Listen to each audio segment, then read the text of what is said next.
لیکن اس کو نہیں پتہ چلتا۔ اسی طرح جب کوئی بھی بہن بھائی گناہ کرتا ہے، اس کو اس گناہ کی سزا کا نہیں پتا ہوتا کہ مجھے اس گناہ کی کتنی سزا ملنی ہوتی ہے، لیکن ہم آنکھیں بند کر کے گناہ کر لیتے ہیں، چوری کر لیتے ہیں، جھوٹ بول لیتے ہیں۔ لیکن عزیزو، جب ہمیں پتہ چلے اس گناہ کا، اس کی سزا کا، تو ہم بہت پچھتا سکتے ہیں۔ لیکن وہ پتہ چلتا ہے، کب پتہ چلتا ہے؟ جب ہم اپنے آپ کو خداوند کے سپرد کر دیتے ہیں، جب ہم اپنے آپ کو یسوع کے قدموں میں لے آتے ہیں۔ یسوع نے ہمیں اپنے خون سے دھو دیتا ہے، اپنے خون کے وسیلہ سے ہمیں پاک اور صاف کر دیتا ہے۔ پھر ہمیں پتہ چلتا ہے کہ اس گناہ کی ہمیں کتنی کی سزا ملے گی۔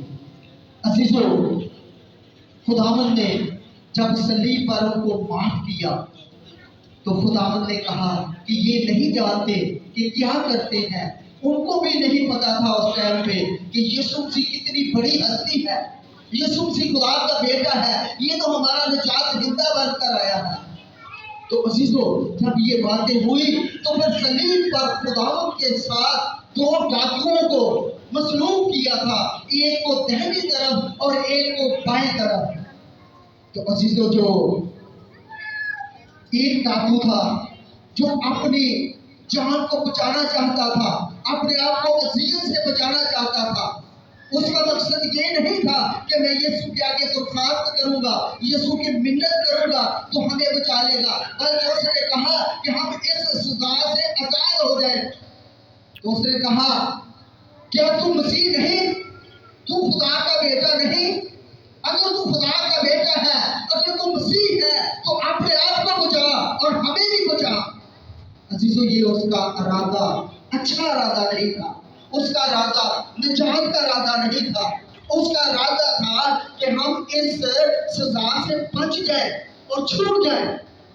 لیکن عزیزو، جو دوسرا ڈاکو تھا ساتھ میں، اس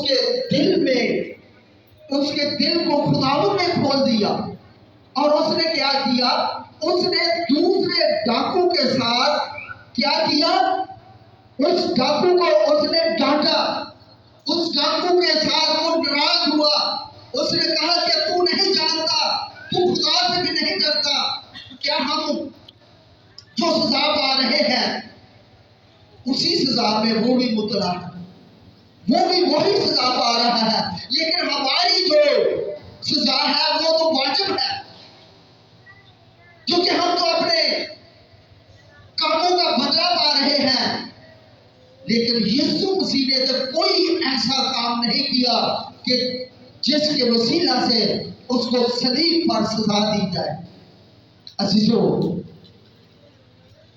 ہم بھی اپنے آپ کو جب خداوند کے حضور لے آتے ہیں تو اس ڈاکو کی طرح خداوند ہمارے دلوں کو کھول دیتا ہے، ہمارے ذہنوں کو صاف کر دیتا ہے اور ہم پھر جان لیتے ہیں۔ لیکن عزیزو، جب اس ڈاکو نے اپیل کی، اس ڈاکو نے کہا کہ اے خداوند، تو جب اپنی بادشاہی میں جائے تو مجھے ضرور یاد رکھنا۔ سو عزیزو، خداوند نے اس سے جواب میں کہا کہ میں تمہیں سچ کہتا ہوں کہ تو آج ہی میرے ساتھ فردوس میں ہوگا۔ تو یقیناً جانو عزیزو کہ اسی ٹائم پہ وہ خداوند کے ساتھ فردوس میں چلا گیا تھا، کیونکہ وہ اس ٹائم پر خداوند پر ایمان لا چکا تھا، اس ٹائم پر خداوند نے اس کے ذہن کو کھول دیا تھا۔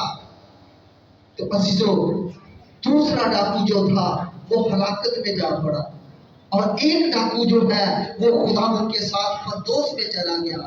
عزیزو، ہمیں بھی اپنے آپ کو خداوند کے تابع کرنا چاہیے، فردوس میں ایسے نہیں چلے جانا۔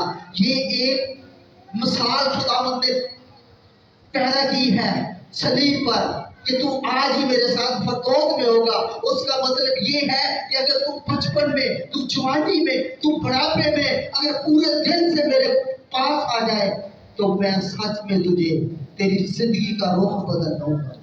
تو عزیزو، جب ہم اپنے خداوند کو بھول جاتے ہیں، اپنے خداوند کے قدموں میں نہیں آتے، اپنے خداوند کے حکموں کو نہیں مانتے،